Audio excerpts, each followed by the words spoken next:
বুমরা বৈভবদের বিপক্ষে এশিয়ান গেমসে শক্তিশালী দল গড়ছে বাংলাদেশ। আর অস্ট্রেলিয়ান কিংবদন্তি শন টেইট প্রশংসায় ভাসিয়েছেন শরীফুল হাসানদের। অস্ট্রেলিয়ার মাটিতে সিরিজ ড্র করে টেস্ট র্যাঙ্কিংয়ে 6-এ উঠেছে বাংলাদেশ। তবে হাবিবুল বাশারের চোখে সাফল্যের চেয়েও বড় অর্জন সম্মান। আর নারী ক্রিকেটের হার্ড হিটার জয়িতা এশিয়া পোস্টকে শুনিয়েছেন তার হার্ড হিটিংয়ের নেপথ্যের গল্প। তবে দেশের ফুটবলের বড় খবর হচ্ছে ব্রাজিলের ম্যাচের চেয়েও আসিয়ান কাপকে এগিয়ে রেখেছে ফুটবল সংশ্লিষ্টরা। দেশ বিদেশের ক্রীড়াঙ্গনের আলোচিত সব খবর নিয়ে আজকের এপি স্পোর্টসে আপনাদের সঙ্গে আছি আমি সাদাতুর রাফি।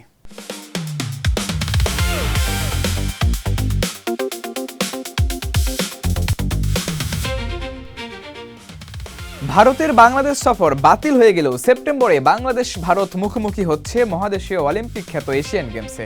মোস্তাফিজের থাকা অনিশ্চিত হলেও শক্তিশালী দল গড়ে ভারতকে টেক্কা দিতে চায় টিম ম্যানেজমেন্ট। বুমরা বৈভব অভিষেকদের বিপক্ষে কেমন হচ্ছে টাইগার স্কোয়াড, জানাচ্ছেন সাজ্জাদ খান। ভারতের মতোই পূর্ণ শক্তির দল নিয়ে জাপানে এশিয়ান গেমস মিশনে যাওয়ার ছক কষছে বাংলাদেশ। সেপ্টেম্বরে ভারতের বাংলাদেশ সফরের সম্ভাবনা এতটাই ক্ষীণ যে নির্বাচকদের সামনে এখন কেবল এশিয়ান গেমসের ডিফেন্ডিং চ্যাম্পিয়ন ভারতকে টেক্কা দেওয়ার চ্যালেঞ্জ। বাংলাদেশ ক্রিকেট বোর্ড সূত্রে জানা গেছে স্কোয়াডের বাইরে রাখা হতে পারে কেবল মুস্তাফিজুর রহমানকে। মহাদেশীয় অলিম্পিক আসরে ক্রিকেটে শক্তিশালী দল গড়তে সচরাচর দেখা যায় না বড় দলগুলোকে। এবার বাস্তবতা ভিন্ন, পুরনো ধারণা এবার পুরোপুরি বদলে দিয়েছে টিম ইন্ডিয়া। বুমরা বৈভব অভিষেক আয়ারদের নিয়ে শিরোপা ধরে রাখার মিশনে নামছে ভারত। সর্বশেষ 2023 চায়না এশিয়ান গেমসে ছেলেদের ক্রিকেট ইভেন্টে ব্রোঞ্জ জেতা বাংলাদেশ এবার দেখাতে চাইছে দাপট। ইতোমধ্যে আসরে সরাসরি নকআউট পর্বে খেলার যোগ্যতা অর্জন করেছে বাংলাদেশ সহ ভারত, পাকিস্তান ও শ্রীলঙ্কা। এই 4 দলের সঙ্গে মূল পর্বে যোগ দিতে প্রথম রাউন্ডে লড়বে Afghanistan, Hong Kong, Japan, Malaysia, Nepal ও ওমান। আগামী 24 সেপ্টেম্বর থেকে 1 অক্টোবর পর্যন্ত অনুষ্ঠিত হবে ছেলেদের ক্রিকেট ইভেন্টের খেলা। সাজ্জাদ খান, এশিয়া পোস্ট। শরীফুলের তাণ্ডবে অস্ট্রেলিয়ান ব্যাটারদের কুপকাত হতে দেখে খুশি খোদ অস্ট্রেলিয়ান কিংবদন্তি শন টেইট। কারণটাও কারো অজানা নয়, বাংলাদেশের এই পেস ইউনিট যে তার হাতেই গড়া। তাই তো নিজ দেশের ক্রিকেটাররা অসহায় আত্মসমর্পণ করলেও শিষ্যদের সাফল্যে গর্বে বুকটা ভরে যায় শন টেইটের। ফাতিন ইশরাকের রিপোর্ট। অস্ট্রেলিয়ার মাটিতে তাদেরই বিপক্ষে একাই 7 উইকেট। র্যাঙ্কিংয়ের শীর্ষ দলের বিপক্ষে তলানির বাংলাদেশের পেসারের জন্য রীতিমতো দিবাস্বপ্নের মতোই। কিন্তু শরীফুলের এই অবাক করা বোলিংয়েও চমকে যাননি সাবেক অজি পেসার শন টেইট। একসময়ের শীর্ষের এমন অর্জনে তার বুকটা গর্বে ভরে ওঠে। অথচ এই শরীফুলের খেলাই হতো না অস্ট্রেলিয়া সিরিজে। হ্যামস্ট্রিং চোটে পড়ে ছিটকে গেছিলেন প্রথম টেস্ট থেকেও। কিন্তু ওই যে শন টেইট বললেন না যে শরীফুলের পরিশ্রমে ঘাটতি থাকে না, সেটারই প্রতিফলন দেখা গেছে মাঠে। ইনজুরি থেকে ফিরেই সেরা কামব্যাকটাই করেছেন এই টাইগার পেসার। শরীফুলের খেলা আমাকে চমকে দেয়নি। ছেলেটা কঠোর পরিশ্রম করে এবং মানুষ হিসেবে দারুণ। তার সঙ্গে আমার বন্ধুত্ব বহুদিনের। গত 1 বছর খুব কাছ থেকে বাংলাদেশের পেসারদের দেখেছেন টেইট। শুধু শরীফুলের কাণ্ডই নয়, বরং 23 বছর পর অস্ট্রেলিয়ার মাটিতে বাংলাদেশ খেলতে গিয়েই বাজিমাত করাটাও অঘটন বলতে নারাজ টাইগারদের সাবেক এই কোচ। তার মতে বাংলাদেশের হাতে এখন 7 থেকে 8 জন এমন পেসার আছেন যারা যে কোনো দলকে বিপদে ফেলতে পারে। বাংলাদেশের পেস বোলিংয়ের গভীরতা দারুণ। টি-20, ওয়ানডে কিংবা টেস্ট যে কোনো সংস্করণেই এখন বাংলাদেশের বোলিং আক্রমণ বিশ্বমানের। বর্তমানে 7 থেকে 8 জন পেসারের মধ্যে যে কোনো কাউকে খেলানো হোক না হোক, সবাই প্রতিদ্বন্দ্বিতা গড়ে তুলতে তৈরি। শরীফুল কিংবা রান না থাকলেও তাসকিন, ইবাদত ও হাসান তো ইদানিং টেস্ট খেলছেই। পাইপলাইনে খালেদও আছে। সুতরাং বাংলাদেশের হাতে বিকল্পের অভাব নেই। টেইটের মতে বাংলাদেশের সামনে সবচেয়ে বড় চ্যালেঞ্জ এখন ধারাবাহিকতা। অস্ট্রেলিয়ায় একটি টেস্ট জয় কিংবা রেকর্ড গড়া 7 উইকেট নয়। আগামী 3-4 বছর নিয়মিতভাবে শক্তিশালী দলগুলোর বিপক্ষে প্রতিদ্বন্দ্বিতা করতে পারাটাই আসল। Fatin Ishraq, Asia Post. অস্ট্রেলিয়ার মাটিতে খেলাটাই একসময় ছিল বাংলাদেশের স্বপ্ন, আর সেখানে জয় ছিল অসম্ভব এক কল্পনা। সেই কল্পনাকেই বাস্তবে রূপ দিয়ে শান্ত মিরাজদের হাত ধরে নতুন এক বাংলাদেশের দেখা পেয়েছে ক্রিকেট বিশ্ব। অস্ট্রেলিয়ার বিপক্ষে সিরিজ ড্র করে ইতিহাস গড়েছে টাইগাররা, উঠেছে টেস্ট র্যাঙ্কিংয়ের 6 নম্বরে। তবে এসবের চেয়েও বাংলাদেশের জন্য তৈরি হওয়া সম্মানই হাবিবুল বাশারের কাছে বেশি গুরুত্ব বহন করে। ইখতিয়ার বকুলের রিপোর্ট। 2003 সালে অস্ট্রেলিয়ার মাটিতে সবশেষ যেবার টেস্ট খেলেছিল বাংলাদেশ, সেই দলে ছিলেন হাবিবুল বাশার। 2 ম্যাচের সেই সিরিজে প্রতিরোধ গড়া তো দূরের কথা, 2 টেস্টেই ইনিংস ব্যবধানে হেরেছিল বাংলাদেশ।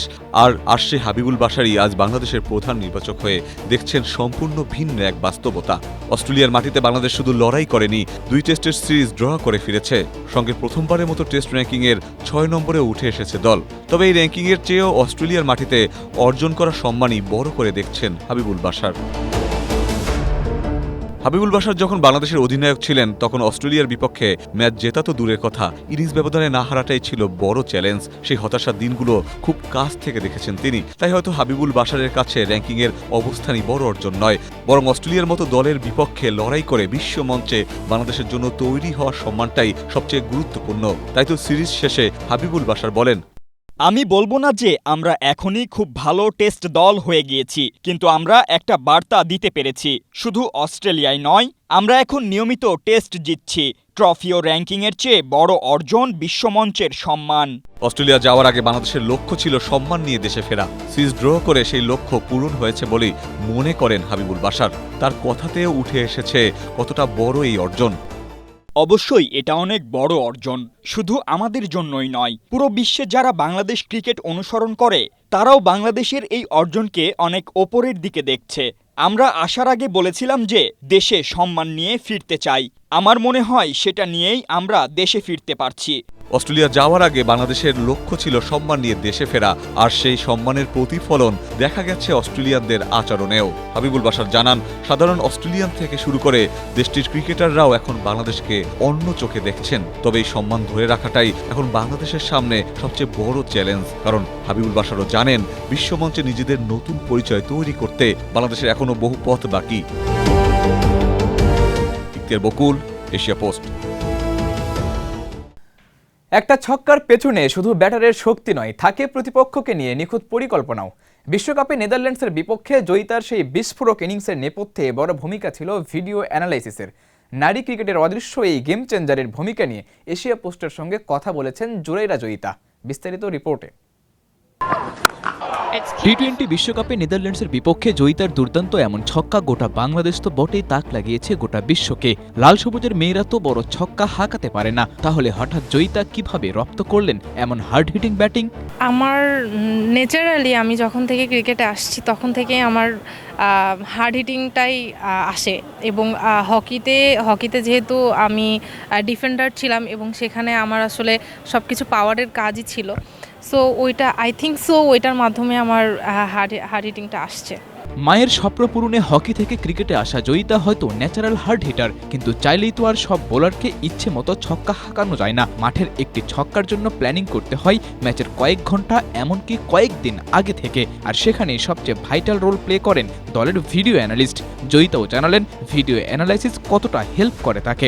আমাদের আছে রাশেদ স্যার, তো রাশেদ স্যার অনেক ভালো অ্যানালাইসিস করে এবং বেস্ট, আমার মনে হয় অনেক ভালো। আমরা যখন মিটিংয়ে আগের দিন বসি এবং তাদের বোলিং ভিডিওগুলা, তাদের ব্যাটিং ভিডিওগুলা, কিভাবে তাদেরকে বল করা হবে বা কিভাবে তাদের বলগুলো আমরা ফেস করব, কোন বলার কিভাবে বল করে, কোন লাইনে বল করে, আসলে এগুলো আমাদের জন্য অনেক বেশি ইফেক্টিভ ছিল। 2020 সাল থেকে বাংলাদেশ দলের পারফরমেন্স অ্যানালিস্ট হিসেবে আছেন রাশেদ খান। এশিয়া কাপে গ্রুপ পর্বে শক্তিশালী প্রতিপক্ষ শ্রীলঙ্কার বিপক্ষে মাঠে নামার আগে তার দিকেই তাকিয়ে থাকবে ক্রিকেটাররা। ঠিকঠাক ইনপুট দিতে পারলে এবারের এশিয়া কাপে ধরা দিতে পারে জয়িতাদের স্বপ্নের শিরোপা। সাদাতুর রাফি, এশিয়া পোস্ট। বাংলাদেশে এসে খেলতে চায় ব্রাজিল, কিন্তু বাংলাদেশ হচ্ছে না রাজি।